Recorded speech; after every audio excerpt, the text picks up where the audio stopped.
And we begin with breaking news here at 5 along the Washington coast. The National Weather Service has issued a tornado warning. Let's get straight to Chief Meteorologist Shan O'Donnell, who's tracking this. Shan? You know, Mayor, it looks like this is about to expire, but we could definitely see more tornado warnings issued throughout the course of the evening because we have seen so many water spouts over the offshore waters. The radar detecting a lot of rotation in all of these cells. I would expect more tornado warnings likely issued within the next hour or two. If you're along the Washington coastline, you need to prepare to seek shelter. That would be in your interior room, ideally in a basement away from the windows. These cells are moving to the north at about 20 to 25 miles per hour. If we look at the radar imagery, you can see that they are moving in the wake of that big bomb cyclone that continues to move out to sea. Loads of lightning and heavy downpours, and now some rotation detected. This, thank goodness, is what is left of the cell that was a confirmed water spout there over the offshore waters about a half an hour ago. It is now falling apart, and you can see the tornado warning has just now expired at 5 p.m. Unfortunately, we have more rotating cells likely offshore. You can see some of them offshore from the Long Beach Peninsula, again moving to the northwest at about 20 to 25 miles per hour. That would take them closer to Westport and Tokeland as we head into the 5 o'clock hour. We also have another windstorm on deck later this week. We'll talk about that coming up shortly. Tonight, from Seattle to Issaquah and all across the Puget Sound region, the damage is significant. A powerful bomb cyclone brought powerful winds that snapped trees and utility poles like toothpicks. Now, as the wind moves out, the cleanup begins. Right now, utility crews, city workers, and homeowners are assessing all of the damage. At least 2 people were killed by falling trees. Wind gusts topped out at more than 70 miles an hour in some areas. SeaTac, which is the official measurement for the city of Seattle, saw a peak wind speed of 59 miles per hour. At the storm's peak, more than 650,000 customers across western Washington were without power. That number has since fallen dramatically. Tonight, we have complete team coverage with reporters fanned out across our region. We begin with KOMO's Lynn Wynn live tonight in Issaquah with the cleanup underway. Lynn? Yeah, well, Mary and Preston, a lot of homes and businesses here still without power at this hour. Driving around Issaquah today, we saw a lot of trees down on homes, vehicles, power lines. You can see behind me here just the weight of all these trees taking out this carport here, and then over to my left, just the weight of these trees again, damaging these vehicles, and just a lot of branches and debris all over the ground here. I spoke with residents who say it sounded like an explosion. It was just a really hard and scary night to get through for them. I was just really worried that the rest of the carport would come down, or maybe even take the beams down, and then that would be the end of us, but we made it through. Allison Giannini and her husband spent the night hunkered down inside their home in Issaquah, hoping the trees coming down all around them wouldn't do any more damage. In the morning, finding a tree crashed down onto their carport and vehicle, with debris smashing the windshield of another vehicle. It just sounded like a big explosion. It was just like we just jumped off the couch and didn't know what to do. I've lived here since 2008. Nearby, Pam Rockcastle watched as a large tree came toppling towards her home. Just watching the trees kind of going back and forth, and sat down, and then all of a sudden, crunch. I'm in my front window, and it's just kind of coming down like this, and I'm like, it was like slow motion. It was like, oh, and it touched my, it hit my window, but it didn't crack my window or anything like that. It's unclear when crews will be out to remove these large trees blocking the road and resting on power lines. So neighbors here are doing what they can in the meantime. And I called PSC. They didn't know when they were going to be out. It's like, yeah, so let's do it the old-fashioned way, get the community together and rally. Much of this Issaquah neighborhood reeling from the damage done as gigantic trees came crashing down overnight onto carports, crushing the vehicles now trapped underneath. Around town, trees also came down onto businesses, with the high winds damaging the roof at a nearby apartment complex. And thankfully, many of the residents I spoke with did not have to deal with any injuries, but they are trying to clean up what they can because they're afraid that these windy conditions are not over. Reporting live in Issaquah, Lynn Wynn, KOMO News. One woman was killed in Bellevue when a tree crashed into a home. This happened around 7 o'clock last night in the Bridle Trails neighborhood. Bellevue police say a 65-year-old woman died. Just a few blocks away, our crews found 2 more homes damaged by fallen trees. There were no injuries there. A woman was also killed in Linwood. She was hit by a tree that fell onto a homeless encampment where she was living. That encampment is located just off of Alderwood Mall Parkway near 170th Street. The tree came down just after 7 last night. The woman was in her 50s. No one else was hurt.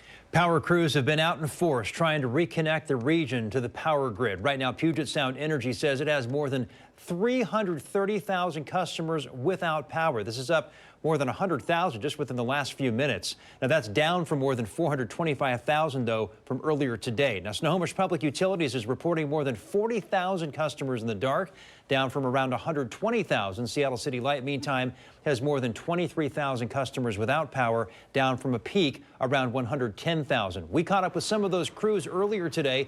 This team was positioned on the 4th Avenue South Bridge, replacing power poles and then restringing lines. Power companies like Puget Sound Energy and Snohomish PUD say they are still trying to assess where damage to their system has occurred and what it will take to fix it. They're bringing crews from outside jurisdictions to help, but there is still an enormous repair job ahead. Seattle Mayor Bruce Harrell addressed the large amount of power outages across the city during a press conference today. He says City Light crews are working around the clock to restore power to everyone.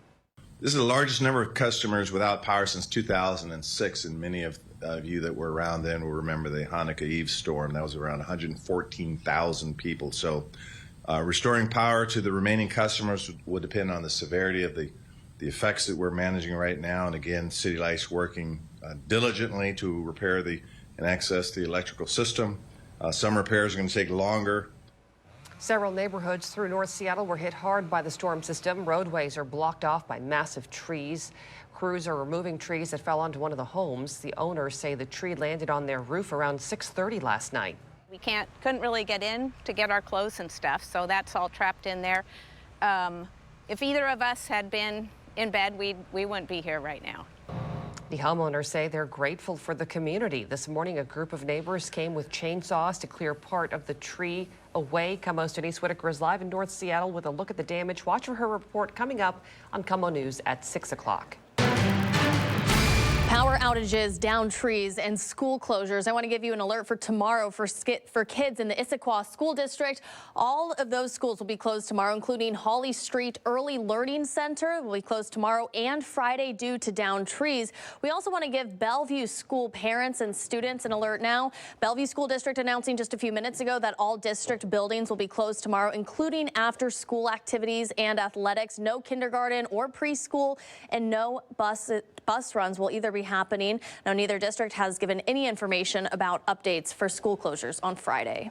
No one was seriously hurt when an Amtrak train hit a tree that fell onto the tracks. Amtrak tells KOMO this happened just before 8 o'clock last night in the small town of Sylvana.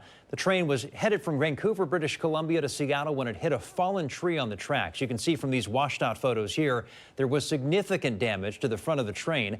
Medics rushed the engineer to a local hospital with minor injuries. There were 48 passengers on board at the time. None of them were hurt. Amtrak says they were transferred to alternate transportation and did get to Seattle safely.